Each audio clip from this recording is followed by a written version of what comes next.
ಸಾಮಾಜಿಕ ಸಮೀಕರಣ ಬದಲಾಗುತ್ತೆ. ಇಂಥದ್ರಲ್ಲಿ ದಲಿತ ಸಮುದಾಯದಲ್ಲಿ ನಾಯಕರಾಗಿ ತಾವು ಕೂಡ ಗುರುತಿಸಿಕೊಂಡಿರುವಂಥ ಅಹಿಂದ ಮ್ಯಾಟರ್ನ ತಾವು ಮೊದಲಿಂದಲೂ ಕೂಡ ಸಿದ್ದರಾಮಯ್ಯ ಆದ ಬಳಿಕ ಅದನ್ನು ಮುಂದುವರಿಸಿಕೊಂಡು ಹೋಗ್ತಾ ಇದ್ದೀರಿ. ಆ ವಿಚಾರದಲ್ಲಿ ಏನಾದರೂ ಹೈಕಮಾಂಡ್ ಜೊತೆಗೆ ಮಾತುಕತೆ ಆಗಿರುವಂಥದ್ದು ಜೊತೆಗೆ ಇಲ್ಲ ಯಾವುದು ಆ ರೀತಿ ಯಾವುದೂ ಆಗಿಲ್ಲ, ಇನ್ನೂ ಕರೆದೇ ಇಲ್ಲ ನಮಗೆ. ಚರ್ಚೆಗೆ ಕರೆದ್ರೆ ಏನಾಗಬೇಕು ಮುಂದಿನ 2 ವರ್ಷಗಳಲ್ಲಿ ಪಕ್ಷ ಯಾವ ರೀತಿ ಇರಬೇಕು ಅನ್ನೋದ್ರ ಬಗ್ಗೆ ನಮ್ಮ ಸಲಹೆಗಳನ್ನು ನೀಡ್ತೀವಿ. ಸೊ ಇನ್ನೂ ವರಿಷ್ಠ ನಮಗೆ ಅವಾರ್ಡ್ ಮಾಡಿಲ್ಲ, ಮಾಡಿದಾಗ ಹೇಳಿದ್ದೀವಿ ಕೋಟೆ ನಿಭಾಯಿಸ್ತು ಅಂತ ಹೇಳಿದ್ದೀವಿ. ಸೊ ಅದಕ್ಕೆ ಇನ್ನೂ ಯಾರೂ ಚರ್ಚೆ ಮಾಡಿಲ್ಲ. ನಮ್ಮ ಅಭಿಪ್ರಾಯ ಕೇಳಿದಾಗ ಒಂದು ಸರಿ ಹೇಳಿದ್ದೀವಿ ನಮ್ಮ ಆಗ್ತೀವಿ ಅಂತ. ಆದರೆ ಇತ್ತಿತ್ತಲಾಗಿ ಅದ್ರ ಬಗ್ಗೆ ಚರ್ಚೆ ಇಲ್ಲ. ನೋಡೋಣ, ಇದಾದ್ಮ್ಯಾಗ ಡೆವಲಪ್ ಆದ್ಮ್ಯಾಗ ನೋಡೋಣ. ಎಲ್ಲ ಚೇಂಜ್ ಆಗಲೇಬೇಕು, ಅದು ಚರ್ಚೆ ಪ್ರಾರಂಭ ಆಗಿಲ್ಲ.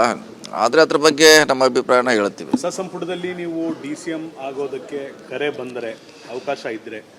ಇಲ್ಲ, ಪಾರ್ಟಿ ಏನು ಮಾಡ್ತದೆ ಅದು ಎಲ್ಲರೂ ಒಪ್ಪಲೇಬೇಕು. ಈಗಂತ ಹೇಳಲಿಕ್ಕಾಗಲ್ಲ. ಪಾರ್ಟಿ ಯಾವ ಸ್ಥಾನಮಾನ ಕೊಡ್ತದೆ, ಏನು ಕೊಡ್ತದೆ ಅನ್ನೋದು ಅದನ್ನು ಎಲ್ಲರೂ ಒಪ್ಕೊಳ್ಳೇಬೇಕು, ಅದ್ರ ಪ್ರಕಾರ ನಡೀಲೇಬೇಕು ಅಷ್ಟೇ. ಜೊತೆಗೆ ಇನ್ನೊಂದು ಸಚಿವ ಸ್ಥಾನದ ಜೊತೆಗೆ ಕೆಪಿಸಿಸಿ ಸ್ಥಾನ ಅನ್ನೋದು ಒಂದು ಚರ್ಚೆಯಲ್ಲಿರುವಂಥದ್ದು. ಒಂದು ವೇಳೆ ಸಚಿವ ಸ್ಥಾನ ಇಲ್ಲದೇ ಇದ್ರೂ ಕೂಡ ಕೆಪಿಸಿಸಿ ನಿಭಾಯಿಸ್ತೀರ ಸರ್, ಆ ಒಂದು ದೊಡ್ಡ ಸವಾಲಿದೆ. ಒಂದು ವೇಳೆ ಏನಾದರೂ ಇಲ್ಲ, ನಮ್ಗೆ ಅದೇ ಹೇಳಿಲ್ಲ, ಇನ್ನು ನಮ್ಗೆ ಕರೆದ್ರೆ ಚರ್ಚೆ ಮಾಡ್ತೀವಿ. ನಮ್ಮ ವಿಚಾರಗಳಂತ ಹೇಳಿದ್ರು, ನಮ್ಮ ವಿಚಾರಗಳನ್ನ ಹೇಳ್ತೀವಿ ಅವರಿಗೆ ಯಾವ ರೀತಿ ಏನು ಅಂತ ಅವಾಗ ಹೇಳಿದ್ಮ್ಯಾಗ ಮುಂದೆ ನೋಡೋಣ. ಇನ್ನೂ ನಮ್ಮನ್ನ ಯಾರೂ ಆಹ್ವಾನ ಮಾಡಿಲ್ಲ, ಮಾಡಿದಾಗ ನಮ್ಮ ಅಭಿಪ್ರಾಯ ಹೇಳ್ತೀವಿ. ಈಗ ನೀವು ಮಾತಾಡುವಾಗ ಯಾವತ್ತೂ ಗಾಳಿಲಿ ಗುಂಡು ಹೊಡೆದಿಲ್ಲ. ಆ ಕಾರಣದಿಂದ ನೀವು ಮೊದಲು ಹೇಳಿದ್ರಿ 2028ಕ್ಕೆ ನಾನು ಕಂಟೆಸ್ಟೆಂಟ್ ಆಗ್ತೀನಿ ಅಂತ.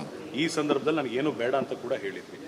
ಒಂದು ವೇಳೆ ಏನಾದರೂ KPCC ಅಧ್ಯಕ್ಷ ಸ್ಥಾನವನ್ನೇ ಕೊಡ್ತೀವಿ, ಸಚಿವ ಸ್ಥಾನವನ್ನು ಬಿಟ್ಕೊಡ್ಬೇಕು ಅನ್ನೋ ಮಾತು ಬಂದರೆ? ಅಲ್ಲ, ಇನ್ನೂ ಚರ್ಚೆ ಆಗಿಲ್ಲ. ನೋಡೋಣ, ಪಾರ್ಟಿಯಲ್ಲಿ ಏನಿದೆ ಗೊತ್ತಿಲ್ಲಲ್ಲ, ನನಗೂ ಗೊತ್ತಿಲ್ಲ. ಪಾರ್ಟಿಯಲ್ಲಿ ಯಾವ ರೀತಿ ಅವರು ಚರ್ಚೆ ಮಾಡಿದ್ದಾರೆ, ಅವ್ರದ್ದು ಅಂತಿಮ ನಿರ್ಧಾರ ಏನು ಗೊತ್ತಿಲ್ಲ. ನೋಡೋಣ, ಫಸ್ಟು ಮುಖ್ಯಮಂತ್ರಿಗಳ ನಾಳೆ ಮುಗಿಲಿದ್ದು ಸಮಸ್ಯೆ ಪರಿಹಾರ ಆಗಲಿ, ನಂತರ ಅದ್ರ ಬಗ್ಗೆ ನಂತರ ಇನ್ನೂ ಬೇರೆ ಬೇರೆ ವಿಚಾರದ ಚರ್ಚೆ ಮಾಡ್ತೀವಿ.